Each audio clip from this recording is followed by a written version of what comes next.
All right, let's talk about one of the greatest comeback stories in tech history. We're going to dive deep into a company that spent decades as the ultimate underdog, only to completely turn the tables. This is the story of AMD. So when I say tech rivalry, what's the first thing that pops into your head? For a lot of us, it's probably a very specific, very famous battle of personalities and operating systems. And you'd be thinking of the OS wars, right? Apple versus Microsoft. And yeah, that was a huge deal. But there's another rivalry, one that's been going on even longer, and it's way more fundamental. It's a fight over the actual brains of our computers, the CPU wars, Intel versus AMD. But, this is more than just a fight for market share. It's a story that spans over 50 years, a story of survival, of guts, of pure, relentless innovation. Honestly, it's the story of a company that just refused to die. To really get how incredible the comeback is, we have to go all the way back to the beginning, when AMD was basically born in the shadows of its biggest competitor. What's really wild is that both of these companies, Intel and AMD, came from the same place. They were founded by engineers who all left the legendary Fairchild Semiconductor, and within a year of each other. But they took totally different paths. Intel was all about creating new stuff. AMD, on the other hand, played it smart. They became a second source supplier, basically making licensed copies of other companies' chips, but they added a twist. They guaranteed their chips met a higher military standard. That's how they built their reputation. So, what in the world is a second source? Well, back in the early days of computing, big players like IBM were terrified of relying on just one supplier for a mission-critical part. I mean, what if that company went under? So they forced the main designer, like Intel, to license their tech to another company, like AMD, just to make sure the supply of chips would never dry up. And for AMD, this was their golden ticket into the big leagues. But that golden ticket, it pretty quickly turned into a one-way ticket to the courtroom. The cozy partnership with Intel was about to completely fall apart, forcing AMD to fight for its very survival. And this is where it all went sideways. That 1982 deal to make processors for the IBM PC was absolutely massive for AMD. But by '87, Intel decided they didn't want to share anymore, and they cut AMD off from their next-gen 386 chip. That kicked off years of ugly, brutal legal fights, but AMD didn't back down. They did something incredibly bold. They reversed engineered Intel's chip and just released their own clone, the AM386. The war was officially on. By '96, they were done cloning and started designing their own chips from the ground up. And this just tells you everything you need to know about their attitude. When they launched their first original processor, the K5, that K was a direct shot at Intel.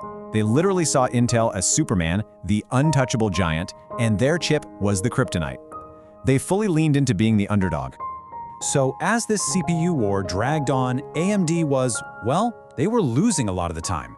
By the mid-2000s, things were looking pretty grim. So to stay alive, they made a gigantic, incredibly risky bet that would change the company forever. And that bet had a jaw-dropping price tag. In 2006, AMD spent $5.4 billion to buy a graphics card company called ATI.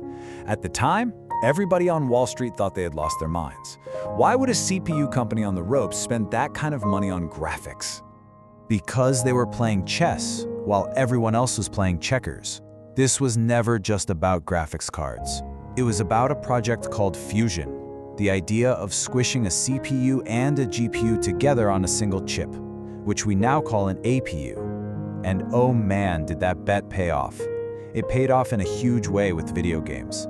Getting the contracts to build the chips for both the PlayStation 4 and the Xbox One, that move literally saved AMD from going bankrupt. So the console deals kept the lights on, but to really, truly compete with Intel, AMD needed a flat-out miracle. And that miracle started to take shape in 2014 with a new CEO and a radical plan to just start over. When Dr. Lisa Su became CEO, she made a bet that was just as big as the ATI purchase. She decided the company would pour every last resource into a brand new processor design, starting from a clean sheet of paper. It was codenamed Zen, and the goal they set was insane, a 40% improvement in something called instructions per clock, or IPC. Now you can think of IPC as basically how much work a chip can get done in a single tick of its internal clock. A 10% jump is considered great, so aiming for 40%? That was just unheard of. They didn't hit their goal. They blew it out of the water. When Zen finally launched, it delivered a 52% IPC improvement. It completely stunned Intel. It stunned the entire tech world. This was the moment the underdog finally landed a haymaker. And the results? They were just immediate and dramatic. I mean, look at this. In 2016, AMD was barely a blip on the radar compared to Intel's massive value. Fast forward to 2022, after Zen and its successors kept winning, the unthinkable actually happened. AMD, for the first time in its entire history, was worth more than Intel. So the comeback was complete, but the war isn't over, not by a long shot. It's just moved to a whole new arena. AMD is now taking everything it learned as the underdog and is challenging for the entire future of computing. You know, AMD has a history of making these really smart, game-changing acquisitions. Next Gen gave them the technology they needed to truly compete back in the 90s. ATI gave them the graphics power that literally saved them in the 2010s. And their more recent 2022 purchase of Xilinx, that makes them a leader in something called FPGAs. These are super customizable chips that are becoming absolutely essential for things like AI. So, the old fight over whose chip is in your desktop PC, that's kind of over.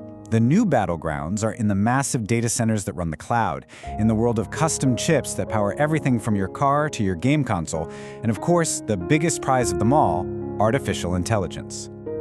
And that really brings us to the big question, doesn't it? After 50 years of fighting from behind, of being the scrappy underdog, AMD has proven it can go toe-to-toe with the giants. So with AI shaping up to be the next huge technological wave, can the comeback kid finally become the undisputed champion?